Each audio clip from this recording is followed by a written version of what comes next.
Emma Wilson de Grande-Bretagne et Radosław Furmański de Pologne remportent le titre mondial au championnat du monde des jeunes RSX, couru en Floride. Vous regardez le journal de la voile des Stop News. Bienvenue au bureau. 54 hommes et 28 femmes bénéficient de conditions climatiques exceptionnelles avec un vent médium à fort, du soleil et des températures douces. La jeune Emma Wilson, l'enfant prodige du Royaume-Uni, accroche le titre des moins de 17 ans, mais également le titre de championne du monde des jeunes, toutes catégories. La Française Bérénice Meige ne tire pas les bénéfices de ses 2 victoires de manche et monte sur la 2e marche du podium à cause d'une 10e place dans la dernière régate. Radosław Furmański et Mattia Camboni se livrent une bataille épique pour le titre mondial en catégorie hommes. Le Polonais et l'Italien se rendent coup pour coup et prennent la plupart des premières places tout au long du championnat. Au final, un seul point sépare le vainqueur Radosław de Mattias, son second. Le skipper suédois Johnny Bernström remporte la Bermuda Gold Cup disputée dans des conditions parfaites devant le Suisse Eric Monin. Vous regardez le journal de la voile des Stop News. Bienvenue au bureau. La 4e et dernière manche de la finale est un mano à mano avec plusieurs changements de leader. Bernström au début, Monin à la marque au vent. Toutefois, le tournant du match se produit à la fin du 2e bord quand Monin prend une pénalité pour virement tardif. Gagner est si extraordinaire. Nous l'avons déjà fait une fois, mais ne pensions pas pouvoir gagner une 2e fois. Nous sommes tellement heureux d'avoir aussi bien régaté cette semaine.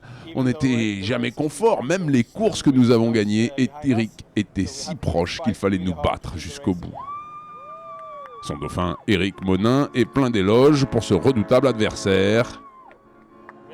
Félicitations à Johnny et son équipe. Ils ont fait un excellent boulot. Nous avons essayé de nous faufiler, pensant qu'on allait y arriver de temps en temps. Mais au final, ils étaient plus forts que nous. En termes de classement général de l'Al-Paris World Match Racing Tour, Williams est toujours en tête. Nous irons en Malaisie avec une avance de 6 points. On maintient le même écart avec Taylor et Taylor Canfield en ressent la pression.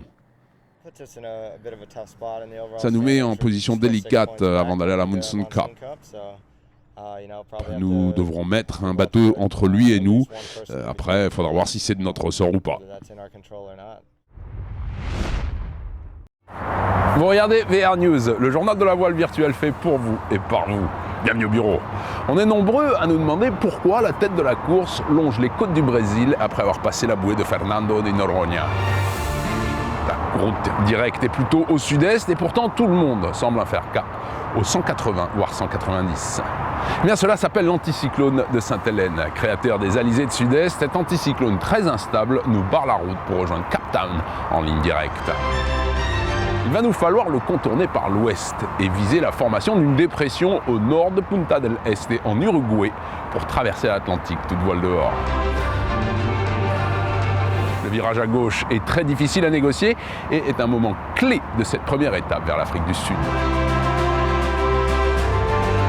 Avant d'écouter un de nos joueurs du groupe de tête, contacté via Skype et surtout pour ne pas mettre de pression supplémentaire, je vous rappelle que le vainqueur à Cape Town me rejoindra à Abu Dhabi en janvier prochain pour assister au départ de la 3e étape. Pas mal ça, non ?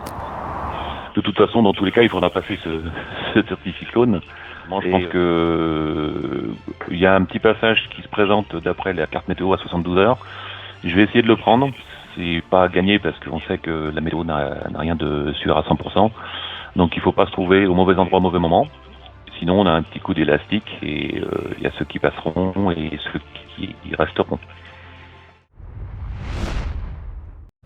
Rendez-vous la semaine prochaine, même heure, même endroit. D'ici là, au revoir et bon vin.